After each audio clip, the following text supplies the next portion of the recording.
Lur, selamat datang di Ngidul Ngalabem Film Jadul. Ya apa kabar lu, sehat-sehat kabeh sekeluarga sekomplek yo. Balik mana yang biar aku icang PDKT pernah deketan kemudian terlupakan. Sesuai request dari kalian, kali ini kita akan meneruskan dong sequel dari film bapak-bapak kawakan action, yaitu The Expendables 2 tahun 2012. Di sequel ini actionnya jauh-jauh lebih keren dari film yang pertama lur, dan pastinya lebih brutal lagi. The Expendables 2 menceritakan misi selanjutnya dari tim tentara bayaran super profesional yang memiliki seorang anggota baru. Pemimpin tim yaitu Barney mendapatkan misi selanjutnya dari Church yang sayangnya harus kehilangan salah satu anggotanya. Seperti apakah pembalasan yang akan dilakukan tim mengerikan ini? Langsung aja kita ke titip-titip pesan dari dulurku Alvin Namikaze yang diperuntukkan kepada seorang wanita tentunya yang nggak ada namanya ini. Datang karena penasaran, hilang saat diperjuangkan. Luar biasa.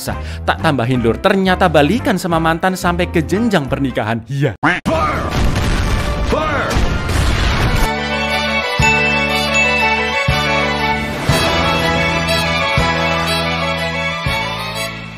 Tim tentara bayaran di Expendables yang beranggotakan Barney, Lee, Yin Yang, Hill, Ruth, Gunner, dan seorang mantan tentara yang menjadi sniper baru bernama Billy. Kali ini menjalankan misi menyelamatkan milioner asal Tiongkok yaitu Dr. Zhou yang disandra kelompok teroris yang menduduki kota Sindupalchok di negara Nepal. Seperti biasa di Expendables beraksi dengan sangat-sangat barbar, bukan dengan taktik menyelinap masuk secara diam-diam, melainkan langsung mendobrak markas musuh menggunakan mobil besi lengkap dengan senapan mesin. Baru mulai aja udah sebrutal ini actionnya lur. Here we go! Better duck! Oh shit!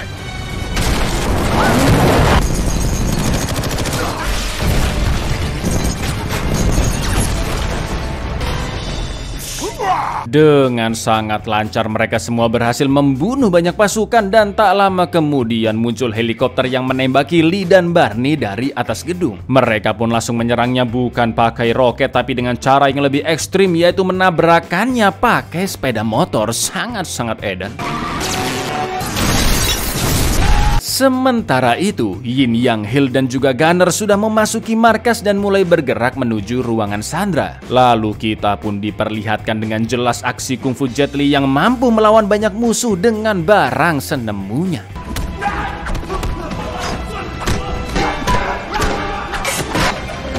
Setelah berhasil menumbangkan musuh di pos masing-masing, Expendables pun berkumpul di ruang Sandra dan menembaki tentara penjaga. Lalu membuka topeng orang yang disandra dan ternyata Trench? Dia adalah Om Arnold Suasana Seger atau Trench yang tertangkap ketika berusaha membebaskan Dr. Zhou dan merupakan rekan lamanya Barney. Setelah berhasil menyelesaikan tujuan utama misi yaitu menyelamatkan Dr. Zhou, mereka pun berusaha kabur ke pesawat dengan menumbangkan tower air untuk mengalahkan musuh. Lalu Flying Foxan melalui tiang listrik menuju ke hutan sambil terus menembaki tentara di sana.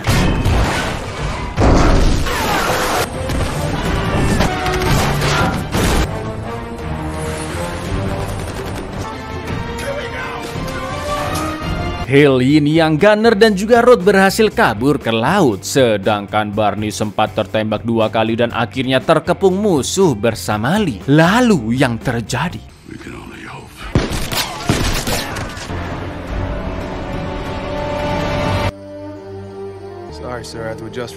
Untungnya mereka berdua diselamatkan oleh Billy, si anak baru penembak jitu di Expendables. Setelah itu tim pun dibagi 3, Hill, Yin Yang, Ruth, dan Gunner lewat jalur air. Barney dan Lee naik pesawat, sedangkan Billy memantau dengan senapan snipernya. Mereka semua bekerja sama menembaki tentara-tentara musuh yang mengejar, dan ketika pesawat Barney mendarat ke permukaan air untuk mengangkut Hill and the gang, satu tentara musuh sempat masuk ke dalam pesawat.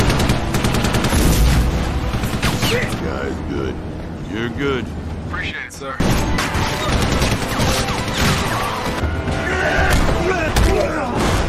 Sebelum pergi dari sana, pasukan musuh masih mencoba menghadang The Expendables di jembatan, dan untuk menghabisi mereka semua, Barney pun akan menggunakan meriam pesawat yang ditembakkan tepat ke kumpulan musuh. Duar. Fire! Fire! Rintangan yang harus mereka lewati masih belum selesai lur. Tersisa 2 perahu musuh yang mengejar dan terus memortari mereka. Sedangkan pesawat harus mengurangi muatan agar Barney bisa segera menaikkan pesawat. Karena tidak jauh di depan mereka terdapat tembok perbatasan. Dan inilah The Expendables 2.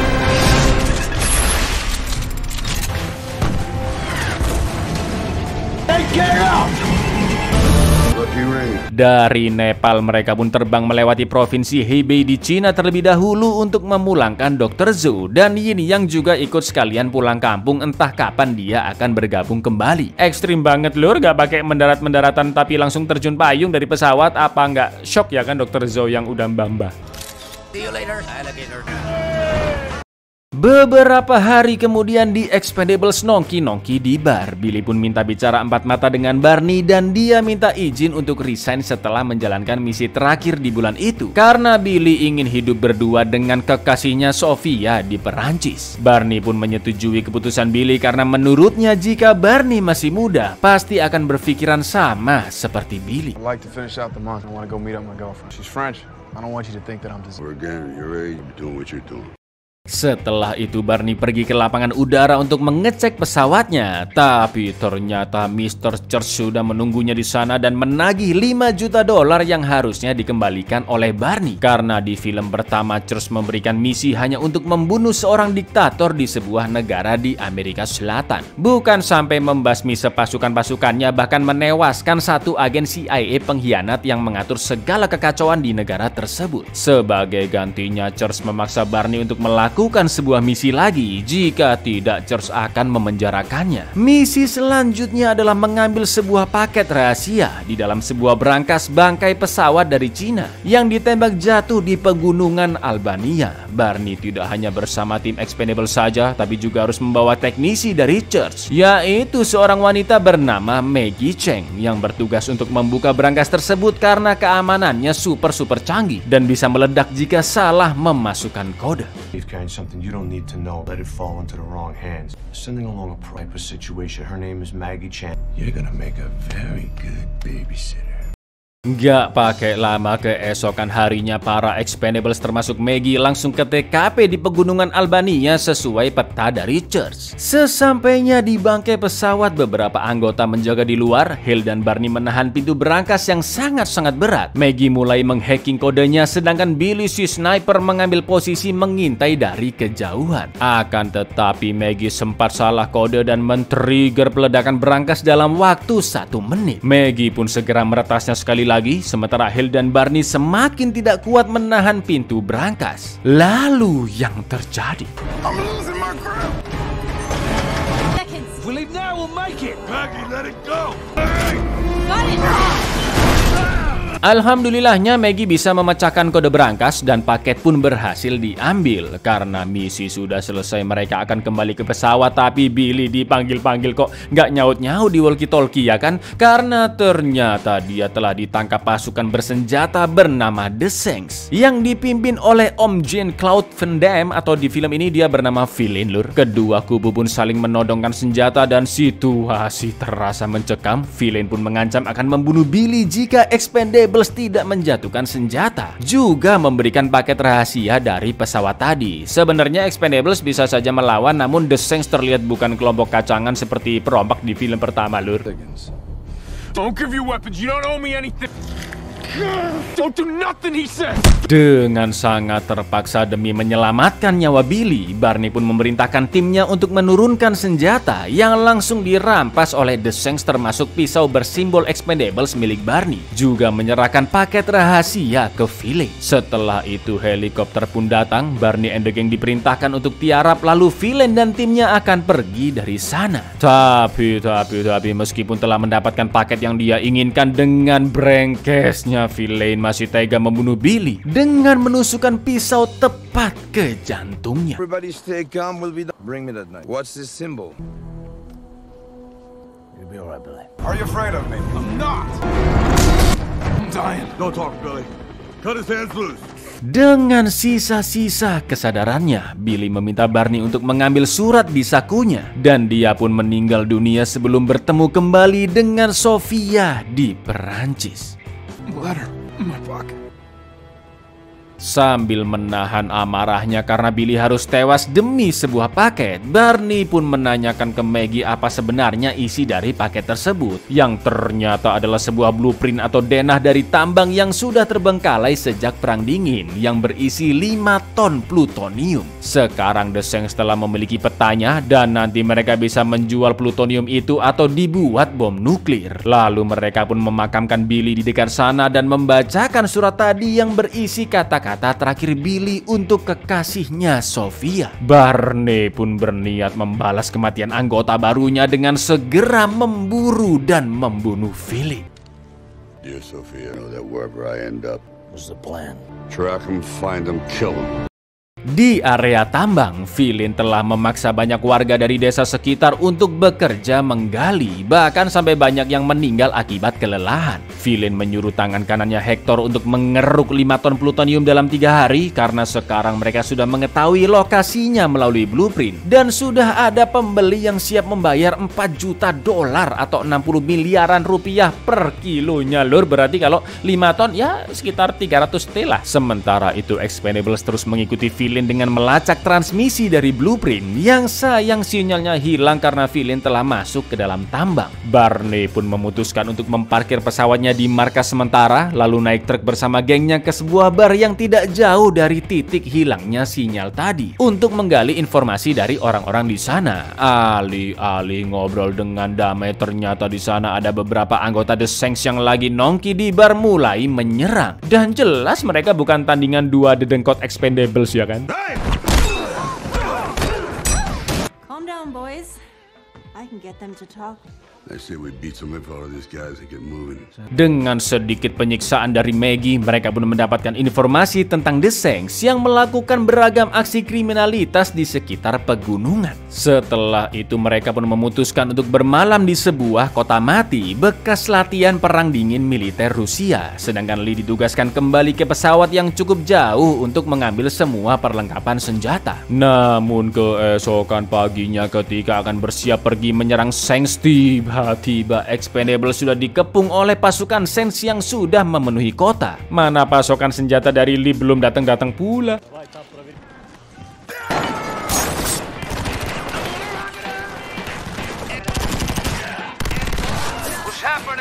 Where the hell are you?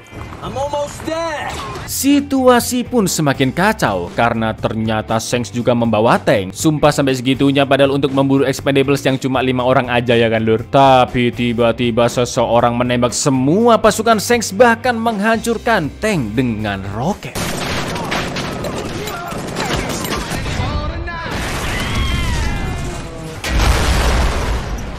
Where are the shooters? Don't freak out. Small world, huh, Barney? Booker. Ternyata yang menolong mereka adalah Chuck Norris atau di sini dipanggil dengan Booker, yang juga teman lama Barney dan memang sering jalan-jalan di sekitar wilayah itu hanya untuk memburu pasukan The Saints. Karena sudah lama tidak berjumpa, Barney pun sempat ngobrol-ngobrol berdua, tapi Booker tidak bisa menolongnya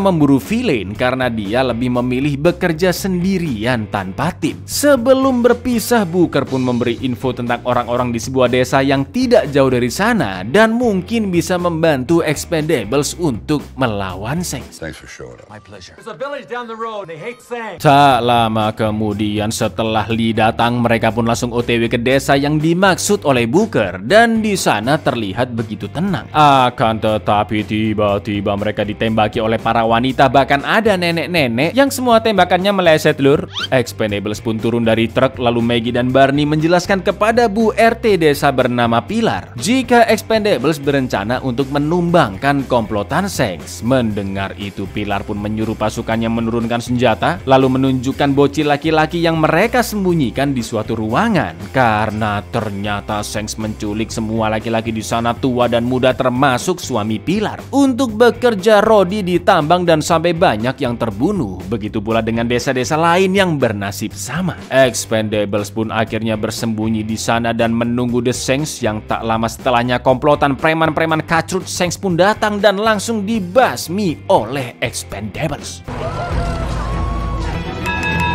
Power vested in me.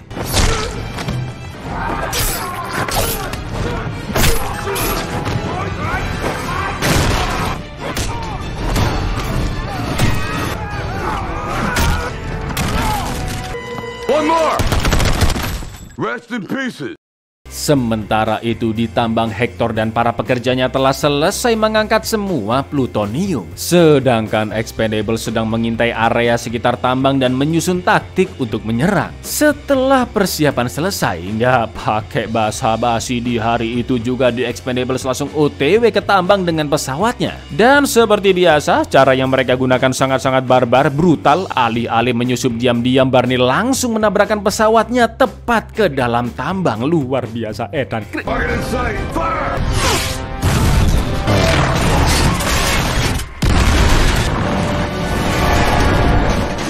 Mereka pun berhasil masuk dan langsung menembak pasukan Sengs yang baru saja akan membunuh semua pekerja di sana. Maggie pun sangat terkejut melihat plutonium yang ternyata sudah ludes habis dikeruk. Tiba-tiba Philin yang sudah kabur memencet tombol detonator dan meledakkan semua bom yang telah ditempel di tambang.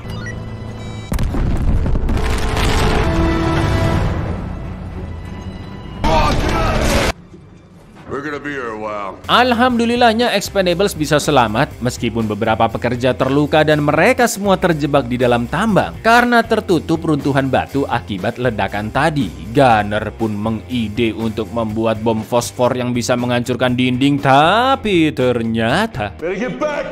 This is gonna be loud. Don't cry, Gunner. iya, bomnya gagal ya.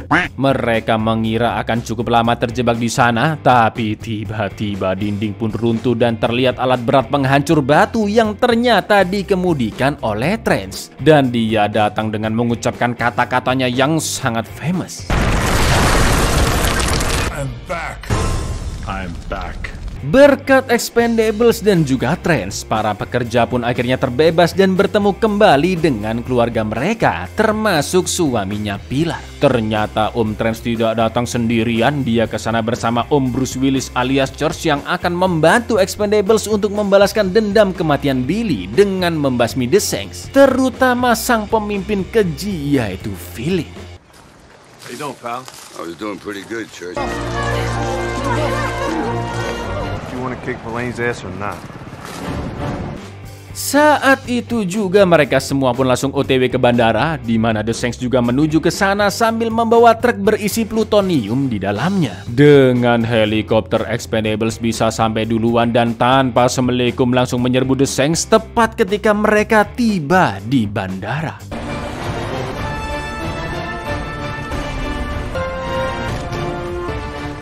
Move it.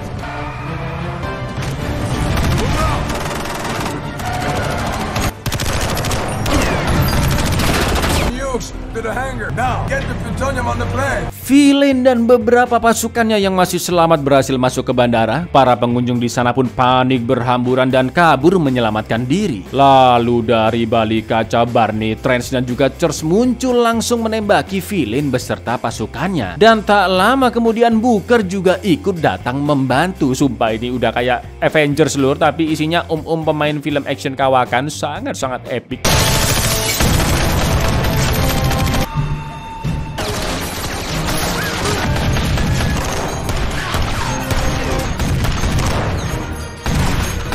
Semua anggota menyerang dengan stylenya masing-masing, terutama Booker yang paling terlihat selalu menembaki musuh tanpa khawatir tertembak. Terlihat juga Om Arnold dan Bruce Willis yang bekerja sama menembaki musuh sambil naik mobil bajai, bahkan sempat ngancurin pintu pakai kekuatan ala Terminator dong.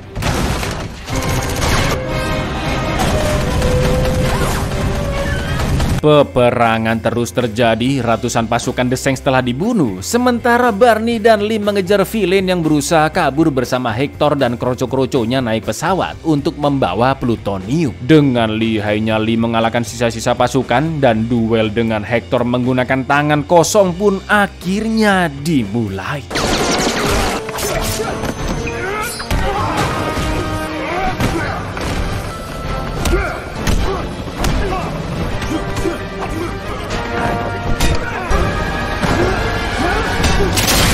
hampir seluruh area bandara telah diamankan dari serangan The Shanks, sedangkan Barney masih mengejar villain sampai ke suatu ruangan. Sebelum masuk melawan final boss, Barney berpesan kepada Maggie jika dia tidak selamat, maka Maggie harus langsung membunuh villain saat keluar dari pintu. Setelah itu Barney pun masuk ke ruangan, tembak-menembak dengan villain pun terjadi yang tak lama kemudian pelurunya habis. Sambil membuang pisau yang dia rampas dari Barney ketika membunuh Billy, villain pun menantangnya untuk sama-sama membuang senjata dan berduel dengan tangan kosong. Loh, tanpa banyak pertimbangan demi membalaskan kematian Billy, Barney pun melepas senjatanya dan akhirnya pertarungan antara Rambo versus Van Damme pun terjadi. You wanna kill me like a man, or you wanna kill me like a sheep? You wanna man up?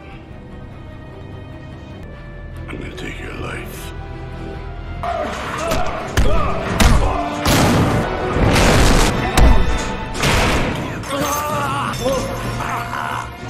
Pukul dan saling banting pun terjadi. Ketangguhan mereka terlihat hampir setara, namun Barney nyaris tewas karena tercekik rantai. Lalu villain mengambil pisau Barney yang dia lempar tadi dan bersiap akan menusuknya. Sementara Barney mengambil rantai di atasnya sebagai senjata dan langsung menyabet villain berkali-kali sampai dia terlempar. Amarahnya pun memuncak ketika Barney teringat bagaimana villain membunuh Billy dan membuatnya gagal menepati janji untuk hidup berdua dengan kekasihnya. Tanpa belas kasihan, Barney langsung mencekik villain menggunakan rantai lalu menusuknya dengan menggunakan pisau milik Barney. Dan akhirnya Get up. His name was Billy. dengan ekstrimnya Barney bukan hanya membunuh villain tapi juga memotong endasnya dan menunjukkan ke Trans juga Church sebagai bukti telah mengalahkan villain. Karena pesawat Expendables telah hancur ditambang, Church pun menghadiahkan Barney pesawat Antonov biplane yang meski jadul tapi ketahanannya di atas rata-rata. Dengan ini hutang Barney dan Church sudah selesai. Meskipun gagal mendapatkan blueprint tambang, namun The Expendables berhasil menggagalkan penjualan plutonium yang dapat menimbulkan perang dunia ketiga. Mereka semua juga telah membalaskan dendam Billy dengan membasmi pasukan The Shanks beserta bosnya yaitu villain. You win? Where's the proof? Heads up. Nice touch. What are you doing here? Sometimes it's fun to run with the pack. Consider it a gift. Take care. Setelah misi tersebut, ternyata Barney mengirim uang sekardus penuh untuk Sofia di Perancis dengan foto Billy dan juga surat berisi pesan terakhirnya. Film pun ditutup dengan The Expendables yang OTW pulang menaiki pesawat baru dan bersulang bersama-sama untuk Billy agar jiwanya beristirahat dengan tenang. To Billy. To Billy. Buyar, pesan moral dari film ini adalah jelas. Pura-pura mati aja kalau ketemu mereka, udah itu aja lur. Assalamualaikum.